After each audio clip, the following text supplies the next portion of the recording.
Bonjour à tous, dimanche 18 h, vous connaissez la musique, bienvenue dans ce nouvel épisode de Passe à seconde. Voyons voir un peu de qualité parce que on a une voiture, je pense qu'elle est pas assez, elle est sous-cotée, franchement on n'en parle pas assez et on devrait parce que c'est une sacrée voiture qui peut même concurrencer les Allemands parce qu'au niveau du style et de qualité de fabrication, c'est vraiment pas dégueu. Et c'est la voiture de Donoval. Bonjour Donoval, salut, comment tu vas? Ça va très bien, merci. Ça fait combien de temps que tu as cette voiture? Ça va faire à peu près 1 an et demi que j'ai cette voiture. 1 an et demi? Ouais. Toujours satisfait, franchement. Toujours. Puis, elle manque un peu de chevaux, mais c'est pas grave. Ouais, mais de toute façon, chez Mazda, c'est pas le côté énervé qu'on veut.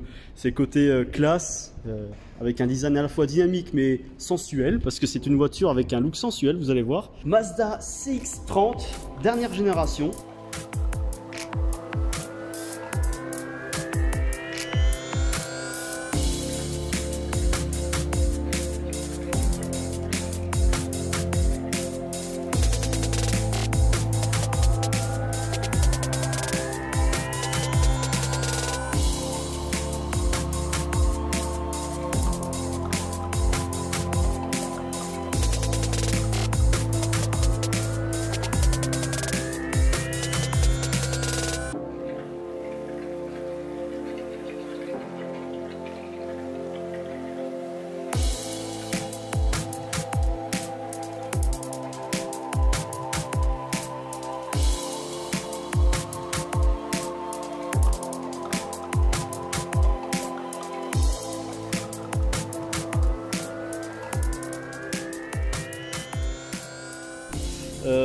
Alors il y a beaucoup de choses à dire parce que c'est vraiment une voiture de designer, c'est pas une voiture toute simple monobloc. Là on est vraiment, par exemple, le profil. On n'en fait plus des voitures comme ça.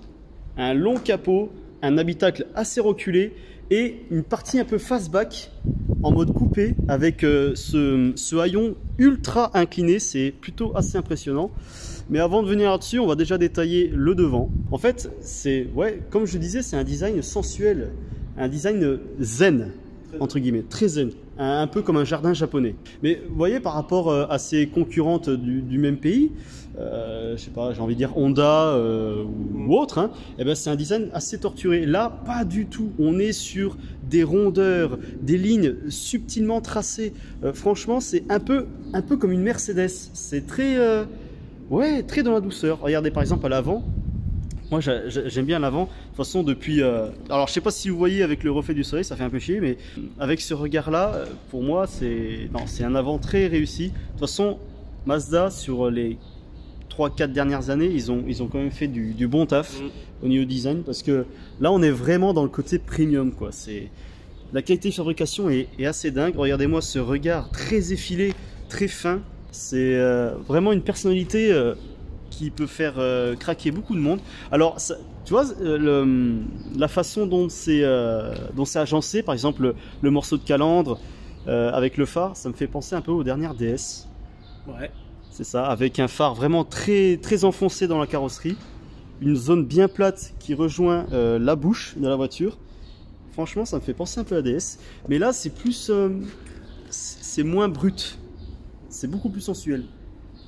Et puis le fait que voilà, c'est la découpe du capot qui vient faire un peu comme une casquette avec le bloc optique, eh ben, il est très, très incliné vraiment en haut, pas horizontal. Et ben, ça donne un regard assez, entre guillemets, énervé, tout en restant vraiment sage. C'est assez intéressant à décrypter. Et puis, cette fameuse calandre Mazda avec ce petit V à la fin, franchement, ça on a découvert sur les Mazda il y a de l'époque, hein, tard l'époque. Ouais, ça date ça. Ça date, mais on a agrossi la calandre, on a vraiment donné du volume, puis même les motifs dans la calandre, un peu en losange, mais pas traité dans un plastique brut noir. Non, là, franchement, c'est un plastique noir laqué, c'est très très joliment fait. Alors là, faut se dire, on est dans une version sportive de la CX-30. C'est ça, une version GT un peu. Ouais, GT. Donc là, on n'est pas, par exemple, sur un pare-choc d'une version classique. Là, la version GT, on donne un peu du volume, du relief. Alors, Ce qui me chagrine juste un peu, c'est que ouais, cette partie-là, elle est un peu trop lourde aux yeux. C'est vrai que sur le centre, elle paraît Ouais. elle est beaucoup. Elle est, tu vois, très épaisse. ouais, voilà, elle est très épaisse. Il y a une surface assez importante. J'aurais aimé un design un peu plus fin, tout en restant avec un côté un peu plus sportif. Eh ben, la version de base, la bouche n'est pas spécialement plus petite, Ouais, mais ils ont une lame de pare-choc d'accord. qui elle est en plastique mat Ouais, et qui elle s'attaque ici et fait juste une bande complète là. ok. Bah, Avec quelques petites pattes à l'arrière au lieu de la grosse qu'ils ont rajoutée ici. d'accord, ok. En fait, c'est ça principalement qui fait que Voilà. c'est différent. Bah, je vais vous montrer une photo, hein, voilà, la version classique. Vous voyez très bien. Donc, ouais, ça change légèrement. Mais ouais, quand on voit la voiture comme ça, on se dit pas, ah, c'est une version sportive. On va voir à l'arrière, ça sera un peu plus différent. Oui, ça change énormément. Ouais. Voilà, ça change énormément. Et vous voyez, le fait que Mazda n'en font pas trop, c'est par exemple ici, sur les côtés latérales de l'avant, eh ben, on n'a pas d'ouverture ou de fausse ouverture d'entrée d'air. C'est vraiment que de la carrosserie. Voilà, on a un côté légèrement creusé pour donner un peu de largeur visuellement. Mais c'est vrai que non, c'est très bien pensé, c'est très bien calibré entre le j'en fais pas trop et quand même, regardez-moi. Moi, j'adore la couleur. Regardez-moi. Ce rouge très foncé, limite bordeaux, très pailleté. Voilà, je sais pas si vous voyez, mais ça rend vraiment très très bien. Je pense que, ouais, de toute façon, Mazda, ils font des belles couleurs. Il y a pas... Bah, ce rouge là est leur plus belle couleur, c'est Ouais. le Red Soul Crystal, donc 46B. Code Ok, oh là, il a les cotes de couleurs partout. Ah, ce rouge là, quand je l'ai vu la première fois, j'étais dingue. Non, c'est vrai. Quand j'ai vu qu'elle était disponible dans cette couleur, j'ai Bah, tout de hésité. suite, hein, tout de suite. Je l'ai Achetez. essayé une semaine et j'ai dit le mois prochain je repars avec. C'est Bah, obligé. c'est surtout intéressant quand il y a le soleil, quoi. Parce que quand il y a le soleil, la voiture donne tout son potentiel au niveau de la peinture. C'est assez incroyable. Donc, comme je vous l'ai dit, long capot, assez plat et avec un petit côté incliné pour le nez. Franchement, un petit côté agressif. Regardez-moi cet angle-là. Regardez-moi le relief que ça fait. J'adore quand il y a ce genre de choses. C'est pas plat, c'est pas ennuyeux. Bah, maintenant, c'est leur C'est- nouvelle façon de faire Ouais. chez Mazda, parce qu'il y a, ça fait des années, Mazda c'est plus côté familial, donc ça se veut être très rond, très sympa. Ouais. Là, avec l'avant-dernière génération, ils sont totalement virés de bord. Ah Ils oui. ont pris toutes ces lignes-là, qui sont très droites, voire même un peu arrondies sur d'autres, C'est ça. pour donner un côté classe et vraiment agressif pour d'autres. Ouais, c'est ça. Mais en fait, là, du coup, avec cette nouvelle génération, là, on pense plus à la praticité. Là, c'est vraiment le style. Donc, vous allez voir que quand on sera à l'intérieur, il y aura beaucoup de choses un peu handicapantes au quotidien. Mais c'est vrai que bon, l'effet waouh est là, quoi. On va pas se mentir. Moi, quand je regarde cette voiture, et on n'en voit pas souvent en plus. Hein. Non, On n'en voit pas souvent. D'après Mazda, parce que je vais souvent chez les concessions, ça se vend pas mal, ça se Ouais. vend c'est bien, mais c'est quand même très discret. C'est très discret. Même Ouais. aux alentours de Belfort-Montbéliard, j'en croise pas des masses. Bah après, là, on n'en croise pas des masses. On est vraiment dans le pays des Peugeot. Donc, Peugeot, Citroën, il y en a partout. C'est vrai. Mais c'est vrai que là, ici, des CX-30, enfin des Mazda en général, du coup, on n'en voit pas des masses. Mais c'est une sacrée voiture. Et en plus, bah, c'est moins cher que les Allemands. Hein, parce que là, Oui. franchement, là, je la compare au BMW série 1, classe A et compagnie. Hein. Ah, ça reviendra moins cher. Parce que là, par exemple, celle-là, tu l'as eu à combien? Celle-là, bah, c'était un véhicule de prestation, donc j'ai eu une petite réduction dessus. Je l'ai eu D'accord. aux alentours de 29 000 euros. 29 000 euros. Alors qu'à la base, tout compris, cette version-là, elle est aux alentours de 31 000. Oh putain. T'as 200 chevaux. Hein. 186. 186 chevaux. 31 000 euros.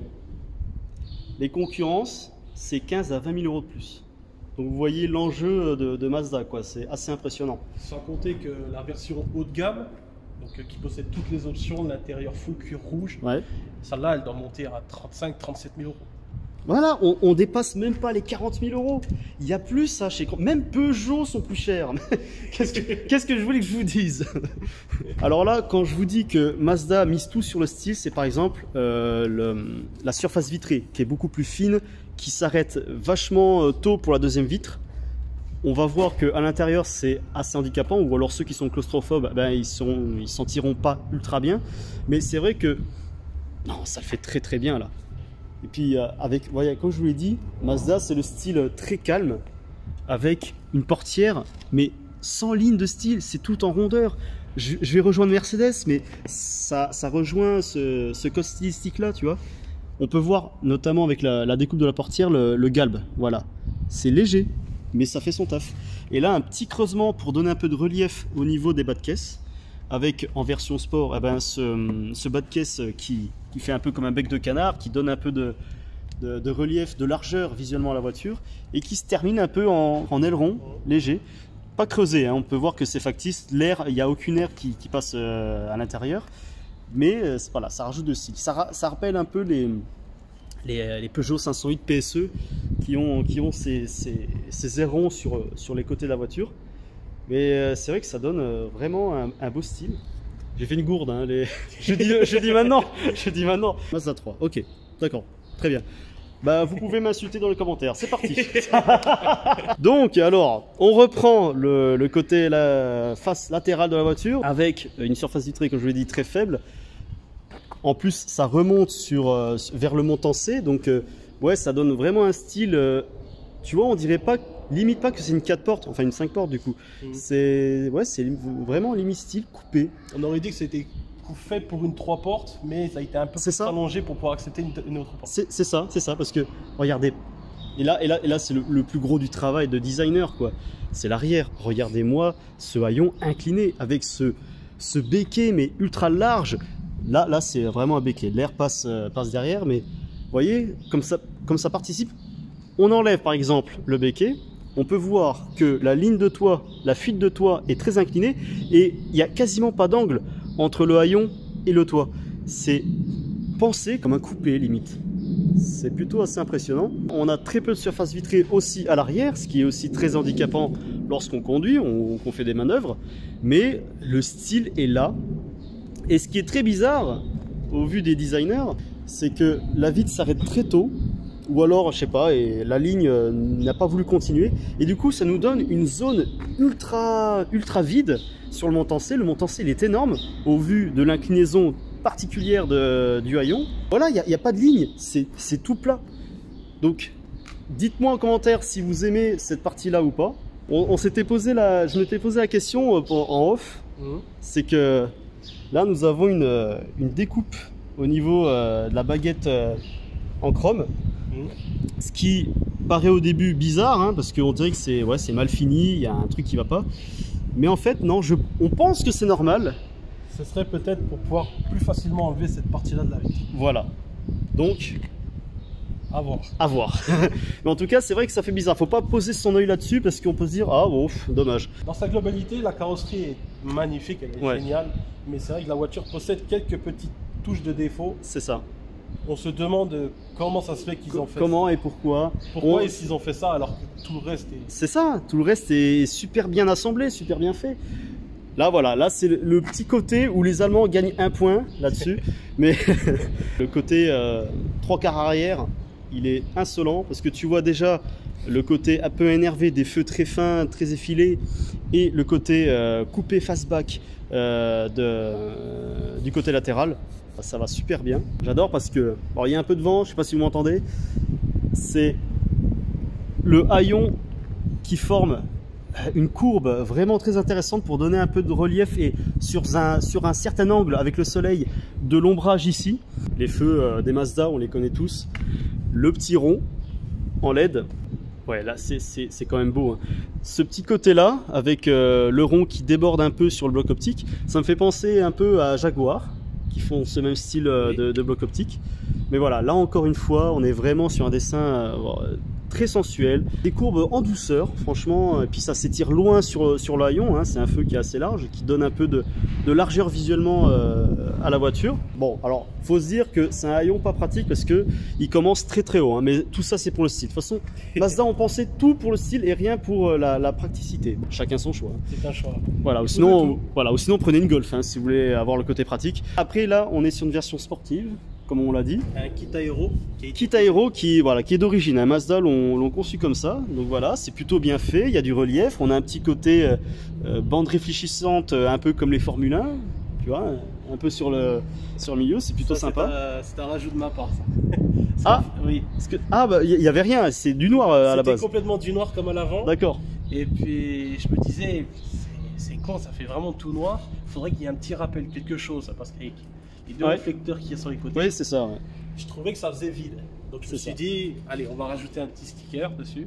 Mais pourquoi pas? Bah, franchement, non, ça le fait. Tu vois, limite, je me suis dit, ah, c'est d'origine ça. En fait, c'est tellement con, ils auraient pu le mettre ça, ils auraient pu. Vous voulez assumer votre côté finition sport avec 190 chevaux, mais ouais, il faut l'assumer jusqu'au bout. Bon, c'est pas grave, hein. On n'est pas un sticker prêt.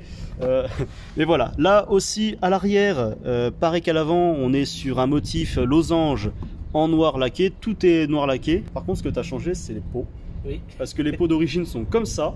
Et là, tu as mis des pots beaucoup plus gros, 100 mm de diamètre. J'ai rajouté du 100 mm alors qu'à la base c'est du 80 à 84, il me semble. Voilà, donc bon, on est à quelques millimètres près, mais c'est vrai que... Et puis, tu vois, on s'était dit tout à l'heure, c'est bizarre qu'ils mettent du 84 mm à la base, parce que l'ouverture dans le pare-choc est plutôt assez large. En gros, c'est comme si ils s'attendaient à que les gens mettent beaucoup plus gros au niveau des pots. Ou alors c'est un truc adapté, mais enfin bref, je sais pas. Voici les jantes. Alors ça, c'est des jantes d'origine 18 ou 19 pouces 18 pouces. 18 pouces. Voilà. Sur cette nouvelle version, il n'y a que du 16 pouces en entrée de gamme et du 18. Ok, il n'y a pas entre deux, il n'y a pas 17. Donc ça va, 18 pouces maximum. C'est ça, maximum d'origine c'est 18 pouces. D'accord.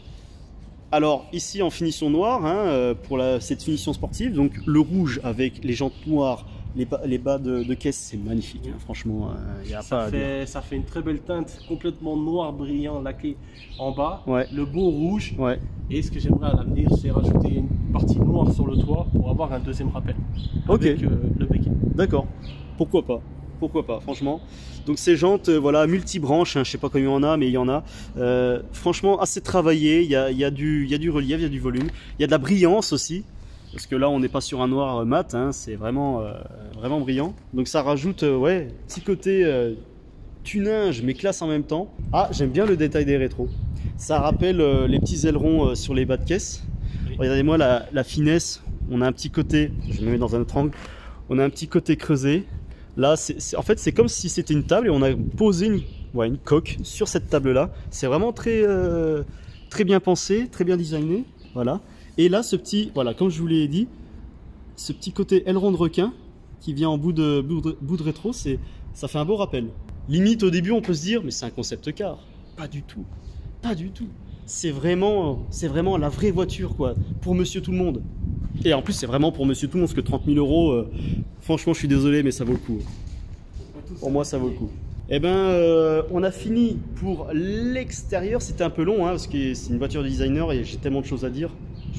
En plus, je pense pas que j'ai tout dit ce que je voulais dire, mais pour raccourcir la vidéo, on va s'arrêter là. On va passer à l'intérieur, et l'intérieur aussi, les Allemandes, tremblez, hein. Trembler. Allez, c'est parti. C'est parti, merci beaucoup jeune homme. Alors, bienvenue à l'intérieur de la Mazda 3.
Donc avant de passer au tableau de bord, on va détailler la contreporte, parce que la contreporte, rien que ça fait peur aux Allemands. Regardez-moi ça. Alors déjà, on a un design vraiment très zen, très subtil, très élégant, voilà. Mais avec une petite touche de sportivité, vous allez voir. Alors déjà, au niveau des qualités de matériaux, on est sur du plastique moussé. Alors pas trop, mais vraiment bien calibré, avec un grain pas très gros. Franchement, c'est agréable à l'œil et au toucher du coup. Avec cette partie là où on a une surpiqûre rouge, on est sur le côté sportif de la voiture. Là, avec on n'est pas sur du cuir hein, aussi, hein, je pense. Hein. Je sais pas. Ça serait trop à mon avis. Non, en tout cas, on est sur un plastique encore plus moussé qu'au-dessus. Donc ça, c'est vraiment bien. Le petit côté élégant, zen class de Mazda, c'est ce chrome ultra brillant qui souligne un peu cette partie surpiqûre et qui rejoint la poignée. Très bien fait, très subtil. Moi, j'adore ces détails. Bon, il y a juste le bouton de verrouillage qui fait un peu tâche ici, mais bon, voilà. Pour faire des économies. Exactement, les économies sont là, 31 000 €, je vous le rappelle. Et aussi, avec, là c'est bizarre parce que tu vois, ça fait encore une fois très classe, pourtant c'est un tissu. Mais là, je sais pas si vous voyez à la caméra, mais là on a un petit côté brillant, ouais, pailleté brillant, comme ça au vu du soleil, c'est plutôt pas mal. Donc, petit tissu vraiment très agréable au toucher, qui ne gratte pas énormément. Et là, c'est là où certaines Allemandes sont à la peine, c'est ils mettent du plastique correctement moussé, mais jusqu'au poignet. Il y a beaucoup de concurrents où les poignets sont en vulgaire plastique, c'est chiant au toucher, parce que on ouvre, on ferme la porte, enfin bon, on fait que toucher ça. Et là, le fait qu'ils recouvrent ça d'une matière moussée, eh ben, c'est vachement bien pensé et vous voyez que Mazda veut faire de la qualité. Avec, encore une fois, un petit rappel de surpiqûre qui fait toujours plaisir. Avec, voilà, comme je vous l'ai dit, cette poignée, mais qui remonte subtilement. Franchement, c'est comme une vague. C'est très zen, très bien dessiné. Avec, voilà, les commandes de les vitres, avec le petit côté chromage et noir laqué, ça fait toujours un petit côté classe, c'est pas plastique brut. Bon, en dessous, voilà, on va pas pleurer, hein. On reste sur du plastique brut, hein. Économie oblige, mais on a quand même un beau rangement, un beau volume de rangement. Ah là, c'est dommage. Ils auraient pu mettre un seuil de porte signé Mazda ou je sais pas quoi, tu vois. C'est une petite option. C'est une option quand même. Il y a un petit accessoire comme ça qui permet de remplacer cette partie-là. Là, tu es plutôt sur des sièges de type confort, hein. On est vraiment sur du full tissu. Le soleil qui casse les couilles. Donc très confortable, un dessin plutôt simple, franchement. Ouais, là ils sont pas fait chier pour le dessin du siège, mais je dirais plutôt un confort à l'allemande. C'est entre le moelleux et le ferme. C'est ouais, plutôt comme ça. Je rentre à l'intérieur. Alors là, regardez-moi le dessin du tableau de bord. Là encore une fois, on a un rappel de l'extérieur. Un dessin très subtil, très élégant. Regardez-moi ça, c'est la casquette. Le tableau de bord qui remonte sur la casquette, qui forme une belle vague avec un beau volume de plastique moussé sur piqûre en bas. Franchement, c'est très beau, très subtil. Et là, cette deuxième partie, un peu comme une casquette sur le tableau de bord qui vient entourer l'écran. L'écran qui est aussi une forme très originale et qui rejoint la casquette. Voilà, franchement, c'est super bien dessiné, c'est vraiment une ambiance zen, ouais, c'est ce que je dis, hein. De toute façon, vous l'entendrez tout le temps, cette phrase. Avec les aérateurs qui sont collés au compteur, hein, un peu comme un cockpit, c'est plutôt pas mal. Et il y en a beaucoup qui font ça maintenant. Je donne un exemple, hein, Audi A3, la dernière. Et voilà, les compteurs. Alors, on reste toujours sur du traditionnel, entre traditionnel et technologique, parce que là, ces deux compteurs, eh ben, ils sont réels, hein, c'est mécanique on va dire, et là c'est analogique au milieu, donc c'est pour ça que vous voyez rien. Donc on reste sur de l'ancien, mais mélangé avec du nouveau, c'est plutôt intéressant. Et là, ce volant, j'adore les volants Mazda. Bon, alors ça c'est toi qui l'as rajouté, hein, c'est ça. Ouais, c'est exactement le même volant, c'est le volant d'origine en réalité, sauf que d'origine c'est un cuir noir, simplement noir avec surpiqûre noire. Comme sur les côtés là. Voilà. Et je trouvais que ça faisait trop simple par rapport à tout l'habitacle qui possède des surpiqûres rouges de partout, qui est incroyable. Donc je me suis dit, allez, je vais chercher une peau pour installer dessus. Je l'ai acheté sur un site américain ou je sais plus quoi. Ouais. Et bah, je l'ai cousu moi-même avec les surpiqûres. Tu l'as cousu toi-même? Ça prend beaucoup de temps. Bah, je pense bien. Il y a aussi beaucoup de défauts, mais c'est pas grave, il est très beau comme ça. Non, mais c'est vrai. Je suis pas déçu. Bon, après, voilà, hein, dites en commentaire si vous validez ce petit côté rajout. Bon, voilà, on aime ou on n'aime pas, mais en tout cas, c'est là, ça rajoute quelque chose au volant. Mais voilà, pour faire la globalité, le volant est très très joli. Il n'y a pas de plat en bas, donc c'est vraiment un rond parfait. Ah non, parce que là-bas, ça se veut être GT. Ça se veut être confort, ça se veut être élégant, ça veut pas être spécialement sportif. Voilà, donc là on est, voilà, on est de loin sur un volant de Peugeot, voilà, par exemple. Mais c'est vrai que, regardez-moi, la subtilité des boutons, la subtilité du chromage. Le chromage est bien réalisé. Là, les boutons milieu, c'est... Et même le bruit.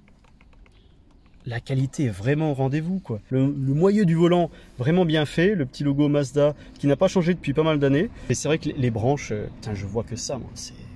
Puis regardez-moi, la subtilité de la troisième branche, avec le petit côté perforé. En chrome également, encore le côté classe de Mazda.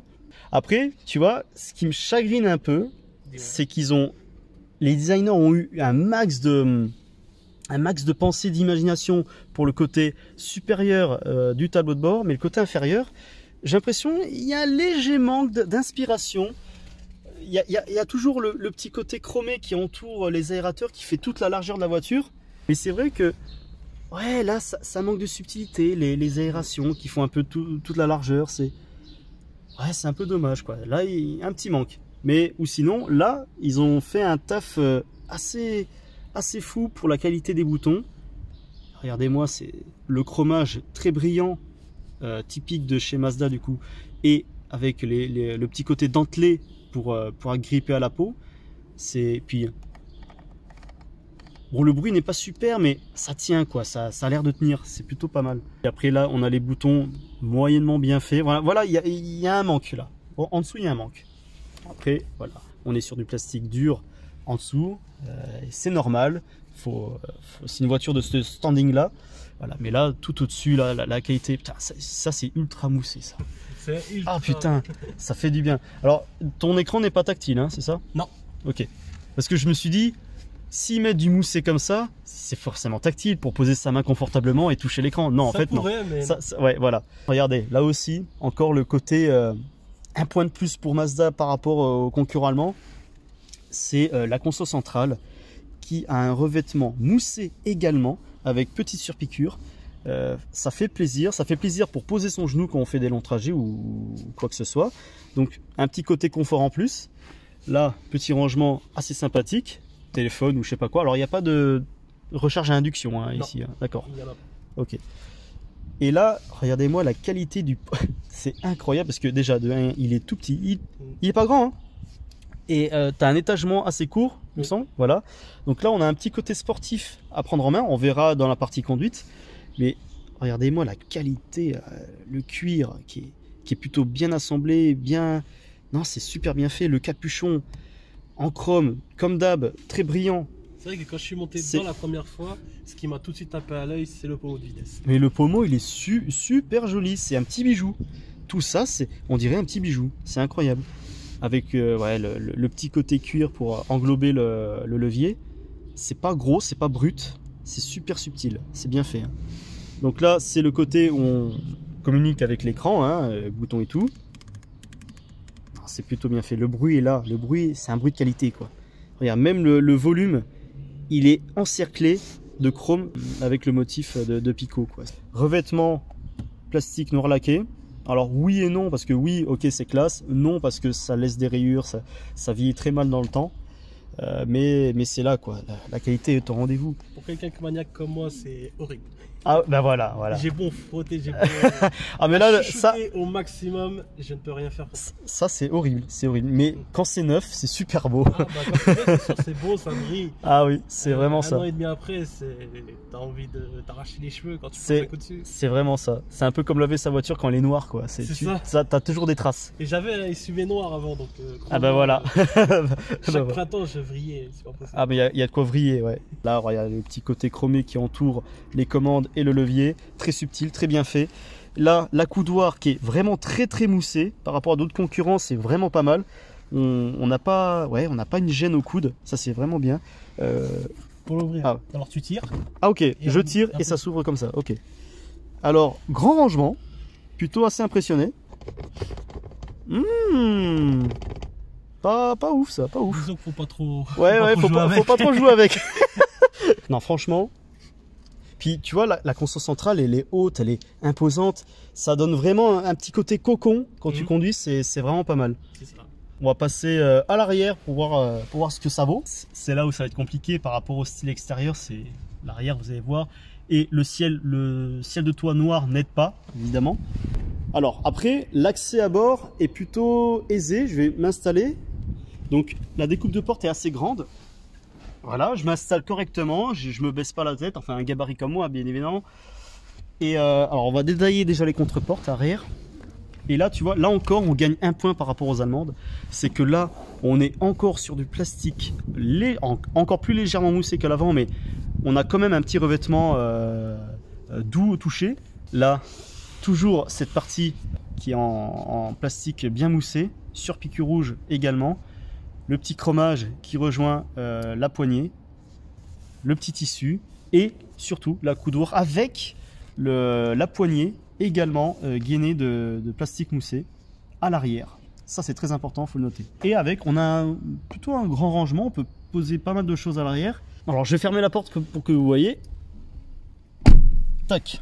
Comme vous pouvez le voir, eh ben, la partie faible surface vitrée à l'arrière m'oblige à lever la tête limite pour regarder à l'extérieur. Donc là on a un petit côté renfermé, mais vraiment renfermé, très cocon.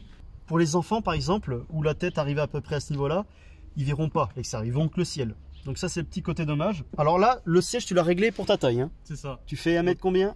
Je fais 1m80, mais je suis quand même quelqu'un d'assez large, donc voilà. J'ai besoin de place. Voilà, donc tu fais 1m80, je fais 1m65, et il me reste encore un bon 5 cm au niveau des jambes, ce qui est plutôt correct, mais 1m80 à l'avant, à l'arrière, ça risque d'être compliqué, même si on a un creusement au niveau du siège. Après, ce qui est pas mal, c'est qu'on n'a pas une coque en plastique brut. Donc en fait, même si on pose nos genoux contre le siège, eh ben, on a pas mal. Le passage avant, on risque de ressentir les genoux, mais voilà. Assez léger. Assez léger, mais on n'est pas peiné, on se fait pas mal. C'est plutôt bien. Ah, le petit côté dommage, c'est qu'on n'a rien en fait là.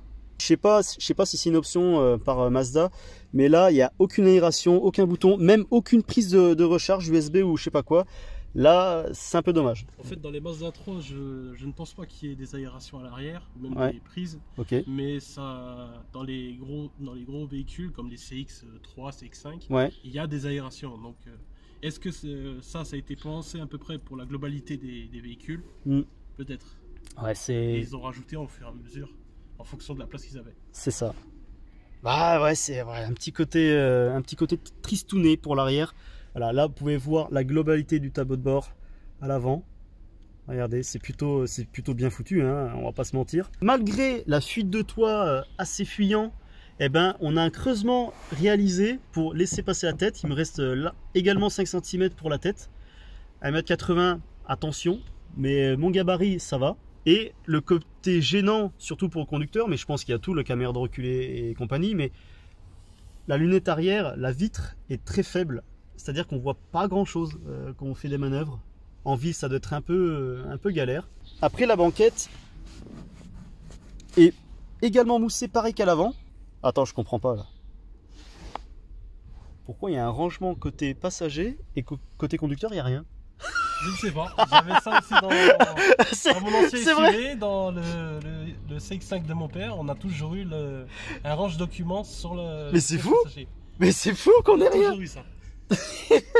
Je suis mort de rire là, mort de rire.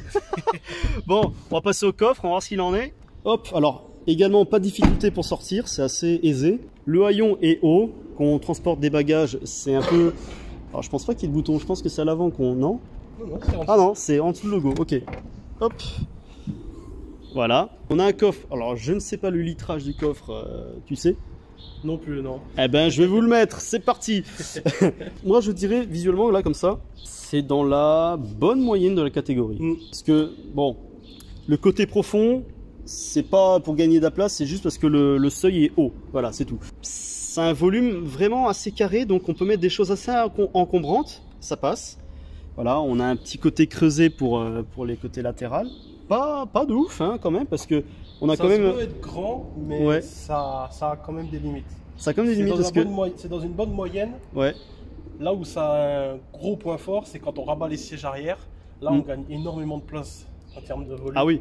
Et là, on peut transporter plein de choses. Voilà, plein de choses, mais attention au côté volumineux des choses, parce qu'on a une ouverture pas très haute, au vu du côté très incliné du côté latéral de la voiture. Mais on peut faire des week-ends, des semaines en famille. Il n'y a pas de souci, il y a tout qui rentre. On peut poser 4 valises taille moyenne dedans.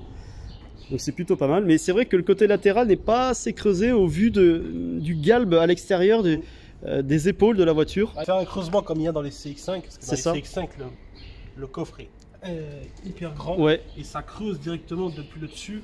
Ouais, ils exploitent au mieux le volume de la voiture. Là, la Mazda ont eu la bonne idée de ne pas mettre leur chromage au-dessus, au seuil de porte. On est sur le plastique pour les rayures et compagnie, vous savez très bien. Alors c'est quoi ce bouton? Ça c'est le verrouillage. C'est-à-dire que quand on rentre des courses à peu près, on prend ses courses, on sort. On appuie dessus et quand on ferme le coffre, ça se verrouille. D'accord, ok. Ah, plutôt intéressant. Donc pas la peine de sortir ses clés, quoi. C'est ça. Ok, parfait. Voilà, on a fait le détail de l'intérieur à l'extérieur. Très impressionné par la montée en gamme de Mazda. À voir si sur la route, ça fait la même chose. Et c'est parti, let's go. Alors déjà, avant de passer à la partie conduite, on va observer le moteur. Hein. Ouais. Tac. Ah, pas de vérin. Bon, non, pas de vérin. Économie encore une fois. C'est dommage. Donc alors, bienvenue dans le bloc moteur de Mazda. Donc grosse partie couverte en plastique, voilà, avec le petit logo en chrome quand même. Hein, on fait les choses correctement. Attention. Ouais. Oh, c'est quoi ça? Oh, vas-y, je suis intéressé. Ça c'est pour attacher le capot au... Enfin... Alors, si j'arrive à le descendre... Ah, voilà. Ah, mais c'est super ça! Ça, c'est génial! Voilà! Alors, on pense à tout, là. Tu vois, on n'a pas de vérin, mais on a ça. Bon. Ils ont envie que ça traîne dans l'atelier, donc ils ont dit... Mais oui, mais c'est bien pensé. C'est bien pensé. C'est un bordel! Oui, c'est vrai. C'est vrai on a des câbles de partout. C'est un gros bordel. Ouais. Alors, dis-moi tout de ce moteur. Qu'est-ce que c'est? Voilà, tac, tac, les spécificités. Alors, c'est un moteur essence hybridation électrique. Hybridation électrique. Micro-hybridation. Ok. C'est généralement quand on dit ça à des gens, ouais. Ils comprennent plus rien. C'est un moteur essence, donc il tourne à l'essence, il n'y a pas de problème. Sauf que c'est un moteur 2 litres de chez Mazda, ouais. Qui possède les technologies dit Sky Active. Ok. Donc la technologie dit Sky Active, ça permet, donc la micro-hybridation électrique, d'avoir entre guillemets la consommation d'un diesel. Ah ouais. Et donc tu as une essence pour une faible consommation comme un diesel. Pour une faible consommation, ça permet aussi d'avoir le moteur qui tourne très rond et très sympa à bas régime. D'accord. Généralement, pas de tremblement. Non. Généralement, un moteur, quand tu es entre 1000 et 1500 tours, ouais. Ça broute, ça a du mal à partir. C'est ça. Ce moteur-là est très rond, mais vraiment très doux. Et c'est là où le côté micro-hybridation fait son taf en aidant le moteur à se lancer. C'est ça. Ok. En fait, c'est une alternative au diesel. Genre, on peut plus faire des diesels, donc on essaie de trouver des solutions pour que ça ressemble au mieux, quoi. Ils font des diesels aussi, mais il n'y a plus de gamme qui soit totalement essence ou diesel. C'est toujours que de la micro-hybridation. C'est ça. Ah bah il faut se mettre aux normes. D'où le nom derrière qui est e-Skyactiv X.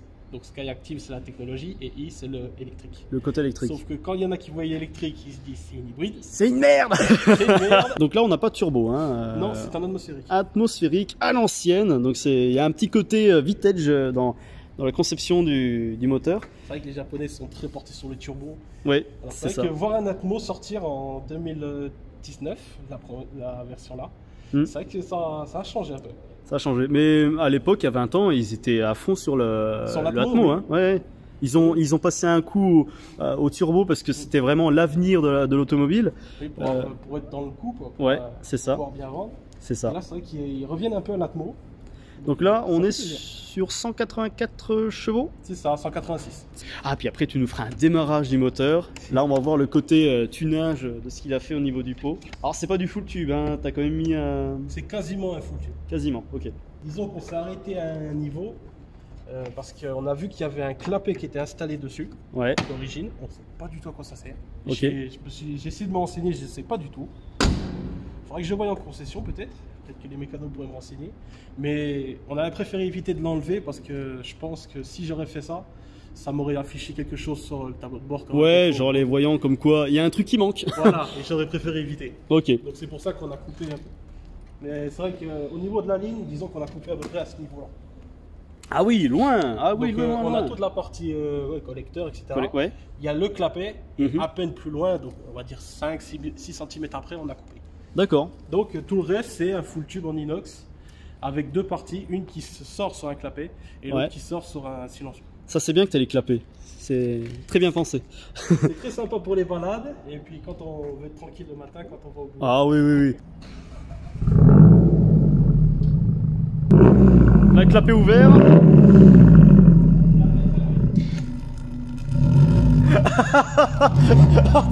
Tu sais, ça me fait penser clapet fermé. Moi, ça me fait penser à une petite chiasse. Vas-y, refais. C'est marrant. Vas-y, mets clapet ouvert.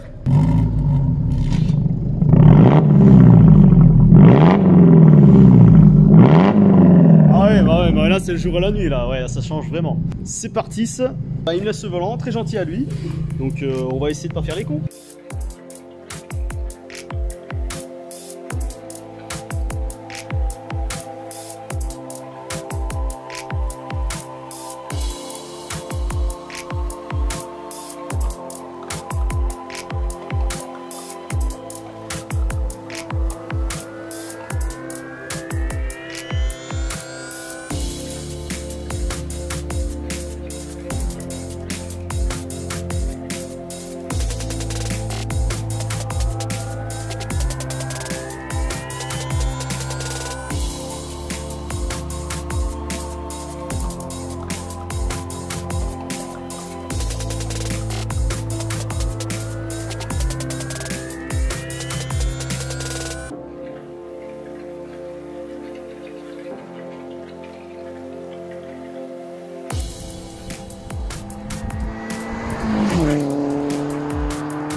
Là, j'ai remarqué quand j'ai fermé la porte, le bruit aussi, le bruit ça fait partie de la qualité, le bruit de claquement.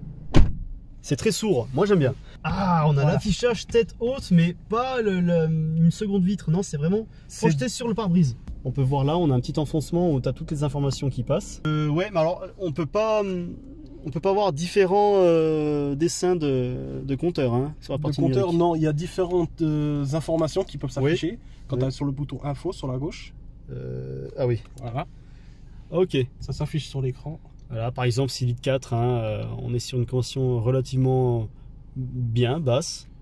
Alors ça, c'est un compteur qu'ils ont mis pour plus, je pense, pour quand on est au régulateur, par rapport au véhicule à côté de nous. Ça sert pas à grand chose, mais c'est marrant d'avoir le compteur au milieu. Non, ouais, c'est marrant. C'est un petit côté Porsche, ils font ça. Genre le compteur voilà, des tours minutes, ça reste à l'ancienne. Et tout ce qui est vitesse et information, c'est totalement digital. Voilà, comme d'habitude, une essence, on a un embrayage très souple. Ça fait plaisir. Ah oui, la boîte, elle est vachement courte. Elle est géniale. Hein, elle est géniale. Doc, tac. Le petit ronronnement. Et quand même, malgré le fait que ce soit un clapet, ça reste quand même bien isolé. Hein. Ça reste bien isolé. Vas-y, ce que ça donne enfermé, c'est vraiment très silencieux. Tu vois, j'ai remarqué,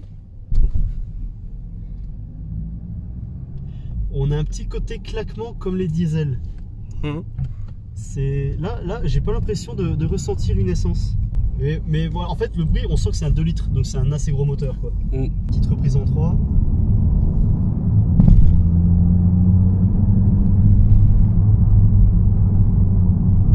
Ça monte petit à petit. C'est une atmo. Ouais. La puissance monte petit à petit. Ouais, c'est vrai, mais c'est très doux. En fait, là, la reprise en 3 en montée, on va pas se mentir, j'ai pas l'impression qu'il y ait 186 chevaux là. Ça se veut être très rond, ça veut pas spécialement. C'est ça, c'est pas nerveux. C'est pas nerveux. On passe la seconde, hein, le concept de la chaîne. Je t'ouvre les clapets. 3, 2, 1.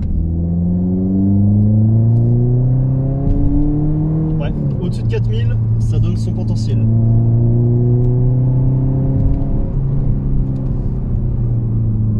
Alors le frein, il faut vachement appuyer pour donner un peu de mordant. Hein. C'est ouais, le feeling du frein. Moi, je suis pas habitué parce que moi j'ai un frein très assisté sur ma 508. ouais, là il faut donner un peu de répondant. Et la boîte j'adore hein, parce qu'elle s'enclenche bien, c'est tac tac, elle est courte. Alors tu vois aussi ce qui fait partie du style de la voiture mais pas forcément de la praticité, bah, c'est le capot très très long. Ouais. Et vu qu'il là depuis le conducteur, bah, on voit pas le bout, il est un peu incliné quand même. C'est ça. Donc tu sais pas où tu mets vraiment l'avant de la voiture. C'est vrai qu'au début c'est assez perturbant. C'est assez perturbant, ouais. Mais après au niveau de la visibilité, au niveau du pare-brise, des vitres latérales côté premier rang, bah on voit assez clair, on voit pas mal les choses, bon, mis à part le capot comme je vous l'ai dit. Allez, elle est chaude la voiture.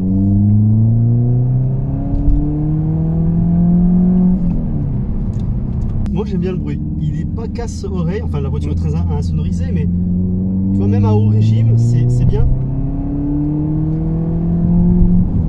Ça peut pas d'éclater les oreilles. Non, à chaque accélération. C'est très subtil. Franchement, t'as mis un bon coup.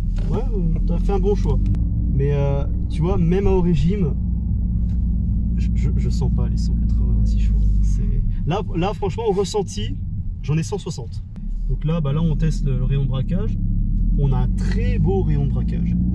Ça, il n'y a pas de souci là-dessus. Ça tourne assez bien. On a de la chance que là on a un petit côté beau temps là, parce que là aujourd'hui c'est horrible. Ah bah c'est pas compliqué, il suffit de regarder du côté de Belfort et c'est pas beau. Pluie, grêle, neige, enfin oui, neige, on a eu de la neige cette semaine. C'est vrai, c'est vrai.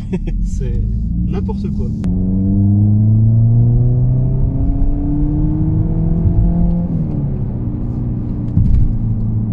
J'aime bien la montée en régime parce que c'est ouais bah c'est ça, hein. Un atmosphérique ça demande qu'à ça. Ouais. Après le côté dynamique de la voiture. Je ne suis pas un maracas. Alors on n'a pas de suspension pilotée hein, sur cette voiture. Non. C'est suspension classique, mais non, c'est bien, c'est à la fois confortable et ni, tu vois, genre, paf, c'est là, c'est un bloc quoi. Non, il y a un petit côté flottant. Pour le confort, pour les longues routes, c'est bien. Mais alors, après, je ne sais pas, c'est toi qui as arsouillé un peu parce que c'est ta voiture. Est-ce que ça tient quand même bien la route? Bah après, je me sens pas pilote, mais pour la vitesse à laquelle je roule, ça tient suffisamment.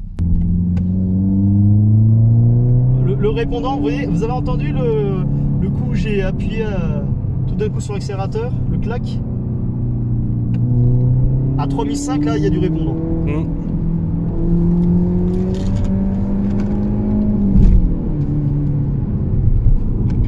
En fait, ouais, c'est bon. Là, le petit côté zigzag que j'ai fait en appuyant, il y a du répondant et là, ça me fait un peu plus kiffer. Là, au-dessus de 4000 tours, ça me fait kiffer. Les reprises à ce régime-là sont bien. Et regarde, 1500 tours. Là, normalement, à 1500 tours, un diesel répond. 3005, ça répond.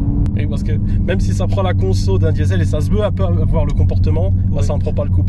Oui, voilà, c'est indéniable. On peut pas remplacer. C'est ce qu'on peut pas avoir. Quoi. Mais alors, je sais pas s'il y a un mode sport dans la voiture. Non, il n'y a pas de mode. Mais tu vois, alors là, comme ça, le volant est très souple. Dès qu'on met un peu plus d'angle, il devient un peu plus ferme. Le bruit du clignotant, très subtil aussi. Il casse pas les oreilles. C'est un bruit très net. Et après, tout est subtil. C'est très agréable. Il n'y a pas de bruit mobilier. C'est bien assemblé. Comme je vous l'ai dit, la boîte de vitesse, elle s'enclenche bien. C'est des rapports courts. Très agréable à utiliser. C'est à main doigt. Hop. Ah oui, la boîte est très douce. Et terminé quoi. Hop, 3, 2,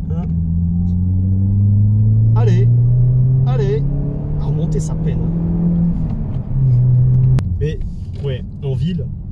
Et encore là, tu l'as pris en boîte manuelle, mais en ville avec la boîte automatique, c'est ultra agréable, je pense. Oui. Bah c'est encore plus doux. Oui, c'est doux. T'as pas à manier le levier, le passage de rapport, tu les sens pas. Enfin bref. Ça se veut tellement être doux en fait avec la boîte de vitesse que on a l'impression qu'on a encore moins de chevaux que cette impression-là. Oui, parfois il y a des impressions où la boîte automatique fait perdre quelques chevals à la puissance. Eh ben écoutez les enfants, on arrive à la fin de cette jeune vidéo folle. On va se garer sous ce puits de lumière qui embellit la couleur rouge de la voiture. Merci beaucoup d'être ici, de m'avoir fait essayer. Très sympa. N'oubliez pas, abonnez-vous, partagez la vidéo, hein, laissez un petit commentaire, ça peut toujours faire plaisir, je répondrai bien évidemment. Et je vous dis pour une prochaine. Ciao!